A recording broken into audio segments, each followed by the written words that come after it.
Your daily dose of कभी inspiration. कभी ऐसा नहीं लगता कि हमारा दिमाग ना दो अलग अलग तरीकों से चलता है। मतलब एक तरफ तो वो है जो बिल्कुल खुला है, हर दिशा में नए नए आइडियाज सोच रहा है, और दूसरी तरफ एक दूसरा दिमाग है जो लेजर की तरह सिर्फ एक बिल्कुल सही जवाब पर फोकस करता है। आज हम दिमाग की इन्हीं दो जबरदस्त शक्तियों, कह सकते हैं सुपर पावर्स, को समझने वाले हैं। ये वही हैं जो तय करती हैं कि हम किसी भी प्रॉब्लम को कैसे सॉल्व करते हैं या कोई नया आइडिया कैसे सोचते हैं। तो आज हम क्या क्या देखने वाले हैं? सबसे पहले तो हम सोच के इन दो स्टाइल्स को समझेंगे। फिर हम मिलेंगे अपने अंदर के एक्सप्लोरर यानी खोजकर्ता से, जो डाइवर्जेंट थिंकिंग का सिंबल है। और फिर मिलेंगे जज से, जो कन्वर्जेंट थिंकिंग को दिखाता है। फिर देखेंगे कि ये दोनों मिलकर काम कैसे करते हैं, और सबसे जरूरी कि हम इस पावरफुल टूल को अपनी डेली लाइफ में कैसे यूज कर सकते हैं। चलिए तो शुरू करते हैं सोचने के इन दो बेसिक तरीकों से। असल में यही वो दो रास्ते हैं जिन पर चलकर हमारा दिमाग किसी भी चैलेंज का सामना करता है। एक सवाल है, जरा सोचिए इसके बारे में। जब हमारे सामने कोई मुश्किल आती है तो क्या बेहतर होता है, एक बिल्कुल सही जवाब ढूंढना या फिर हर तरह की क्रिएटिव पॉसिबिलिटीज के बारे में सोचना?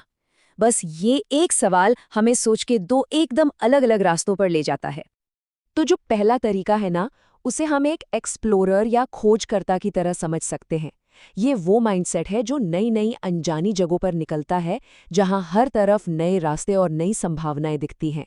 इसी को कहते हैं डाइवर्जेंट थिंकिंग या अपसारी चिंतन। तो डाइवर्जेंट थिंकिंग का सीधा सा मतलब है एक ही टॉपिक पर अलग अलग दिशाओं में सोचना। यहाँ कुछ भी सही या गलत नहीं होता, बस आइडियाज का एक खुला मैदान है।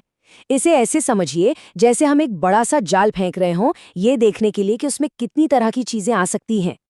और ये हम अपनी रोज की जिंदगी में देखते भी हैं। जैसे किसी ऑफिस मीटिंग में होता है ना, जब कोई कहता है चलो बस आइडियाज थ्रो करते हैं, कोई भी आइडिया बुरा नहीं है। बस यही है डाइवर्जेंट थिंकिंग। या फिर जब हम सोचते हैं कि अरे एक मामूली सी पेपर क्लिप को और कितने तरीकों से यूज किया जा सकता है। मतलब ये सब दिमाग को पूरी आजादी देने के बारे में है। अब बारी है हमारे दूसरे कैरेक्टर की, द जज यानी न्यायाधीश। जहां एक्सप्लोरर नई नई संभावनाएं खोजता है, वहीं जज का काम है सबूतों को देखना, उन्हें तौलना और एक फाइनल फैसले पर पहुंचना।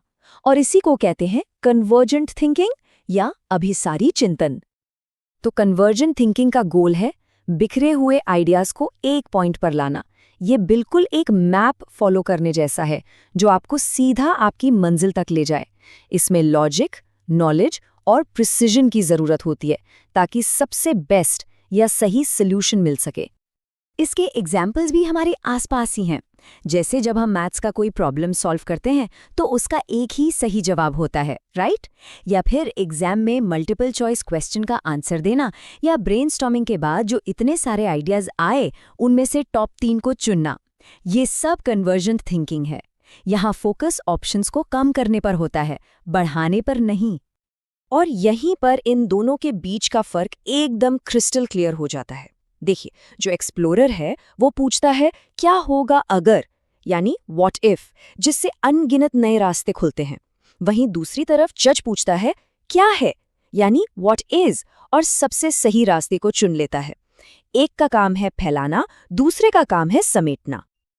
अब ये सुनकर ऐसा लग सकता है कि ये दोनों एक दूसरे के दुश्मन हैं, है ना?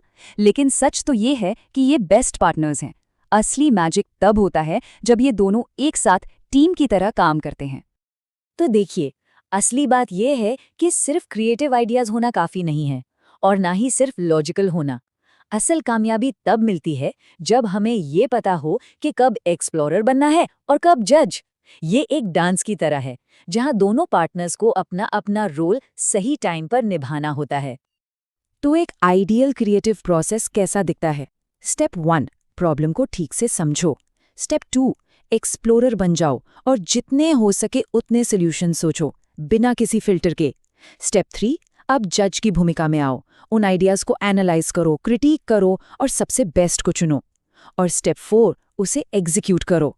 तो रूल सिंपल है, पहले डाइवर्ज करो, फिर कन्वर्ज करो। ठीक है, तो ये सारी थ्योरी तो समझ आ गई, लेकिन इसका रियल लाइफ में क्या करें?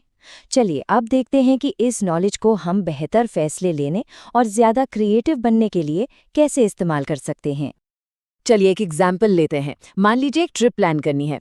पहला स्टेप, एक्सप्लोरर मोड ऑन। दुनिया में कहाँ कहाँ जा सकते हैं, कोई लिमिट नहीं, बस लिस्ट बनाते जाओ। जब एक लंबी लिस्ट बन जाए तब जज की एंट्री होती है, भाई बजट कितना है, छुट्टियां कितनी हैं, और फिर उस लंबी लिस्ट को छोटा किया जाता है। यही सेम लॉजिक काम की किसी प्रॉब्लम को सुलझाने या करियर चुनने पर भी लगता है। पहले सारे ऑप्शंस की दुनिया को एक्सप्लोर करो, फिर लॉजिक लगाकर बेस्ट को चुनो।